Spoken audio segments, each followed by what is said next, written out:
কুয়াশার সাদা পর্দায় আড়াল হয়ে গেছে শহরের চেনা রূপ। ভোরের নিস্তব্ধতায় হিমেল বাতাস জানিয়ে দিচ্ছে তীব্র শীতের আগমন। প্রকৃতির এই রূপান্তরের সাথে সাথেই বদলে গিয়েছে জনজীবনের চিরচেনা ছন্দ। ঢাকা সহ সারা দেশে শীতের তীব্রতা আরও বেড়েছে। এর সঙ্গে পাল্লা দিয়ে বেড়েছে ঘন কুয়াশা ও হিমেল বাতাসের দাপট। ভোর থেকেই রাজধানী ঢাকা সহ বিভিন্ন এলাকা কুয়াশায় আচ্ছন্ন হয়ে পড়েছে। শীত ও কুয়াশার কারণে বিপর্যস্ত হয়ে উঠেছে জনজীবন ও যোগাযোগ ব্যবস্থা। শনিবার ভোর থেকেই ঢাকার বিভিন্ন এলাকায় ঘন কুয়াশা দেখা গিয়েছে। কুয়াশার কারণে অনেক সড়কে যানবাহনকে হেডলাইট জ্বালিয়ে চলাচল করতে দেখা গিয়েছে। ছুটির দিন হওয়ায় সড়কে মানুষের চলাচল তুলনামূলক কম থাকলেও প্রয়োজনের তাগিদে বের হওয়া মানুষকে পড়তে হয়েছে চরম ভোগান্তিতে। কনকনে ঠান্ডা ও হিমেল বাতাসে একাধিক গরম পোশাক পরেও শীত সামলাতে হিমশিম খেতে হয়েছে অনেককে।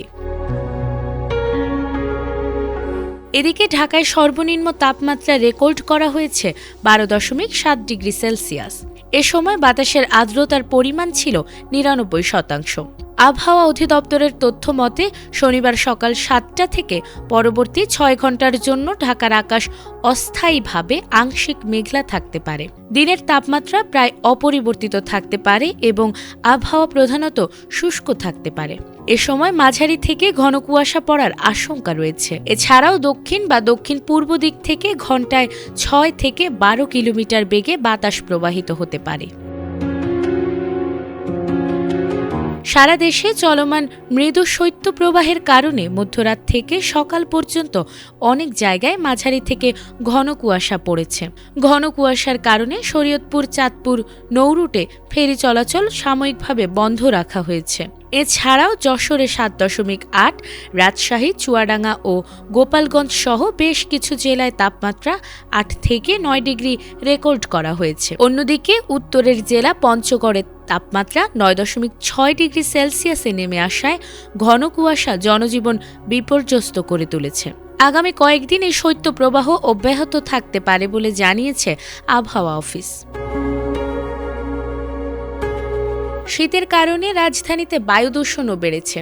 শুষ্ক ও ঠান্ডা আবহাওয়ায় বাতাসে ক্ষতিকর ধূলিকণার ঘনত্ব বেড়ে যাওয়ায় বিশ্বের দূষিত শহরের তালিকায় উপরের দিকেই রয়েছে ঢাকা। আন্তর্জাতিক বায়ুমান পর্যবেক্ষণকারী প্রতিষ্ঠান IQ এয়ারের তথ্যানুযায়ী শুক্রবার সকাল 10:30টার দিকে ঢাকার বায়ুর মানসূচক ছিল 141, যা সংবেদনশীল গোষ্ঠীর জন্য অস্বাস্থ্যকর হিসেবে চিহ্নিত।